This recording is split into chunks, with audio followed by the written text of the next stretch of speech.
Welcome everybody. Thank you for being present. I was asked to present a topic of my choice for 20 minutes. So my passion is additive manufacturing, also known as 3D printing.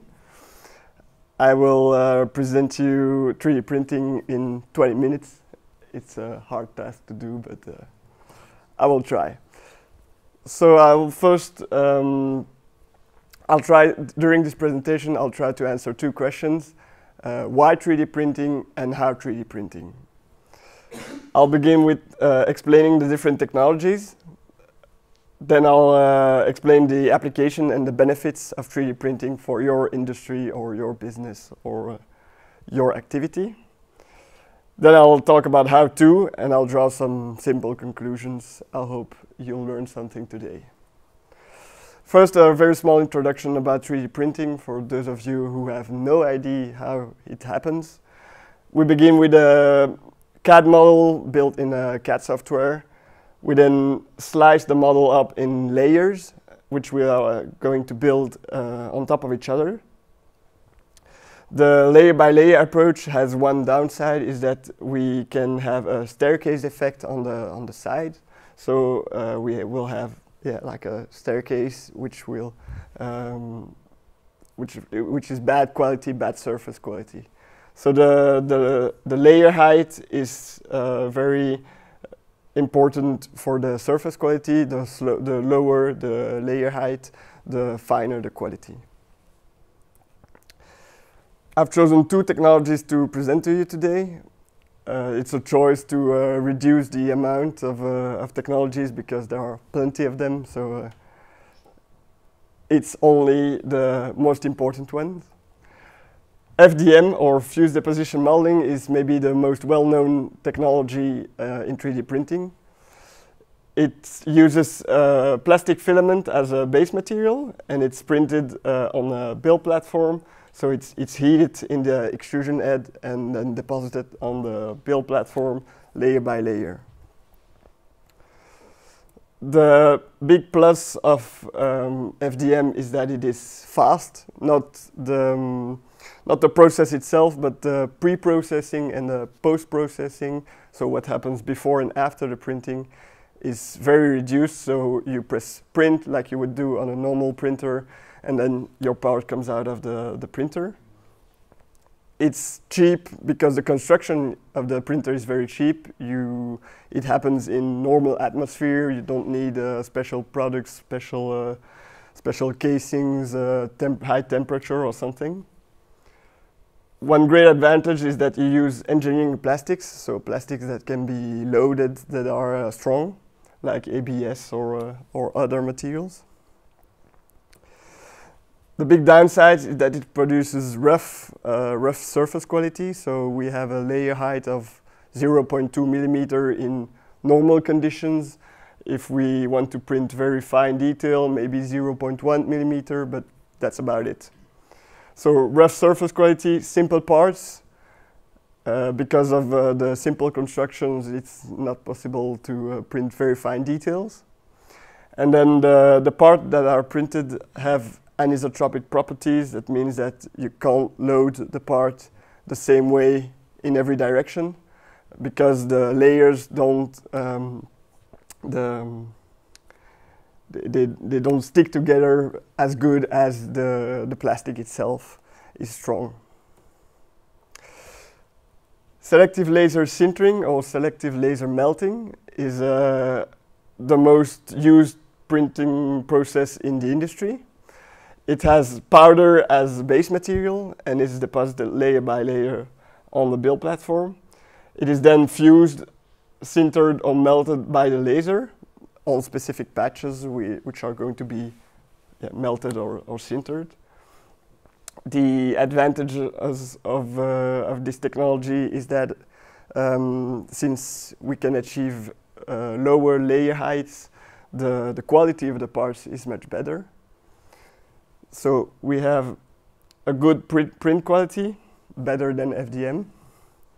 Less anisotropy for selective laser melting, because we are really melting the material together. We can achieve part densities of over 99.9%, so the mechanical properties are the same as solid material. We can build complex geometries because it's a very fine laser, because the layer height is very small. It's possible to build complex geometries with fine details. It is easily scalable because it's a process where you put your parts on the print bed, you press print, and then it can run on its own for a whole night or 60 hours straight and print a lot of parts. And it uses engineering materials like polyamide for the plastic ones and titanium, stainless steel, or aluminum for the metal parts.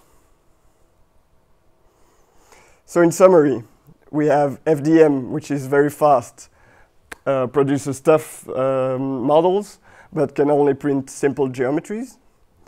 Or SLS or SLM, which can print detailed parts, tough material, and can print complex geometries. The downside that I didn't tell you about SLS and SLM is that you have a bit more pre-processing and post-processing. That's why the FDM is the most used as a hobby printer. It's very easy, no processing before or after the printing.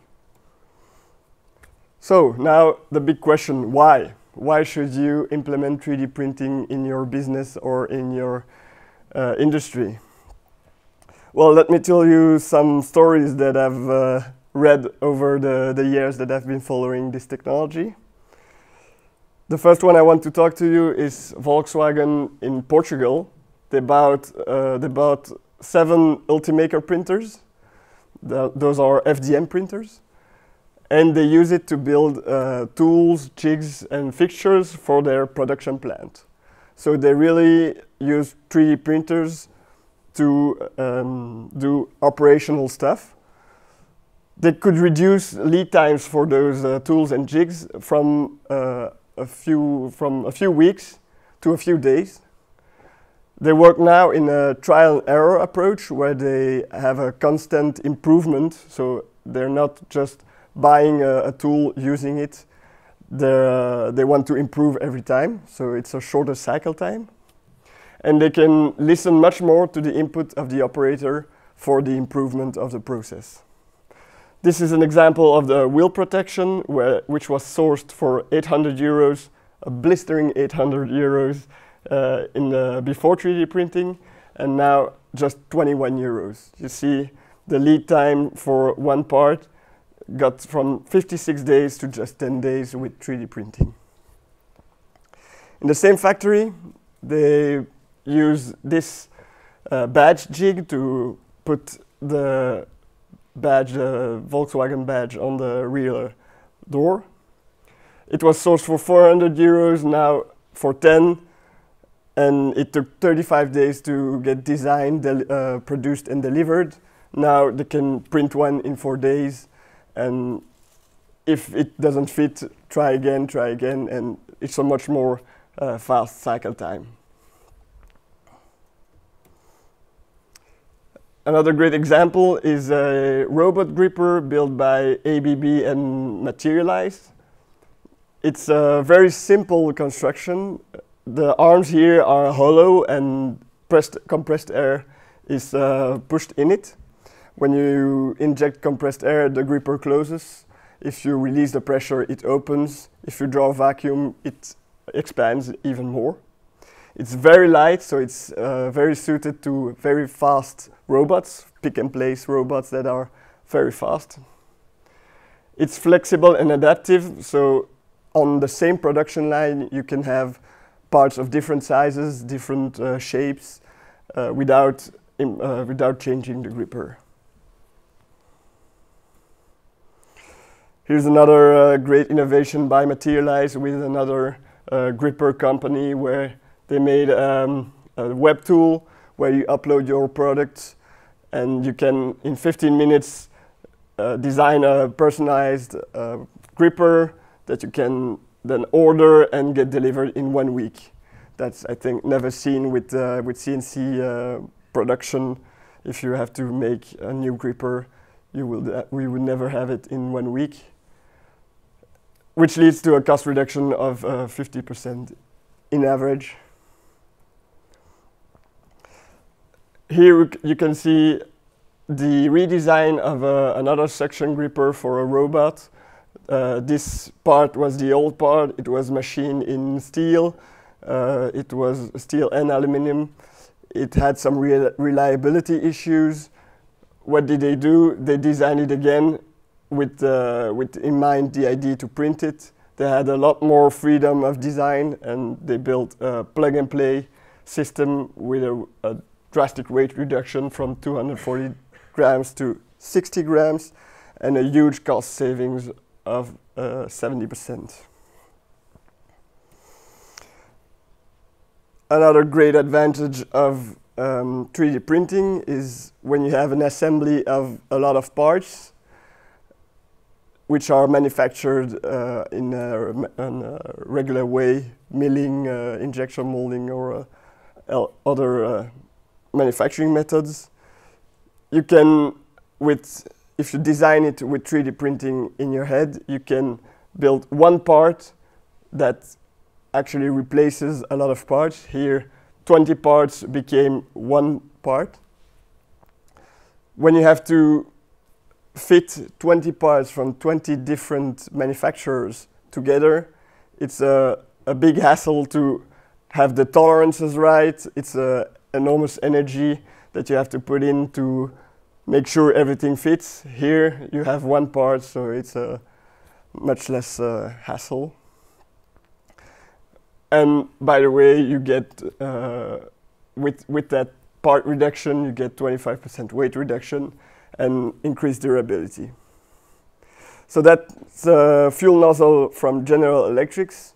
When they designed that, they were really amazed, and they thought, well, where can we go? What's the limit? How far can we push it? So they took a turboprop engine, and they tried to look at every part and try to 3D print every part that was in the motor. They print 12 parts that in total replaced 855 parts. So that's a drastic part reduction from this engine. If you can remove all those parts, that's a whole cost you save on stocking those replacement parts. That simplifies the whole construction of the motor. And with it, you get reduced weight, an increased fuel efficiency, and an increased power. What's better to have than all these figures? The last great advantage of 3D printing is freedom of design. You see here a structure made for the aero industry, which was milled, CNC milled, and then you see the optimized part for 3D printing. You see those details. That's no way you can produce that in a conventional way, so that's only 3D printing. And you can really choose where you put material and where you hollow the material to save weight. So that's really making the part for the application and not listening to the constraints of manufacturing methods. All of this is great and well, but how do I 3D print? It's maybe super expensive, or I don't know. Well, actually, there are a lot of professional partners that can help you with 3D printing. I'm not trying to do promotion here, but there are four here. I can tell you more after at the break if you want. It's as easy as 1, 2, 3. You upload your file, you choose your material and get instant quote. You put it in the basket like you are on Amazon or something, and you get delivered in less than 10 days. 3D Hubs even says 24 hours, but never tested it. So as a conclusion, why and how? Is it powerful? I think with reduction in weight, reduction in number of parts, reduction in costs, reduction in lead time, freedom of design, those are all aspects that make 3D printing a very powerful solution. Is it easy to use? Well, with the professional partners I just showed you earlier, I think it's fair to say that it's an easy solution. So I hope I have enlightened you today on 3D printing, and that you will maybe consider more 3D printing in your application, in your business. Thank you for your attention.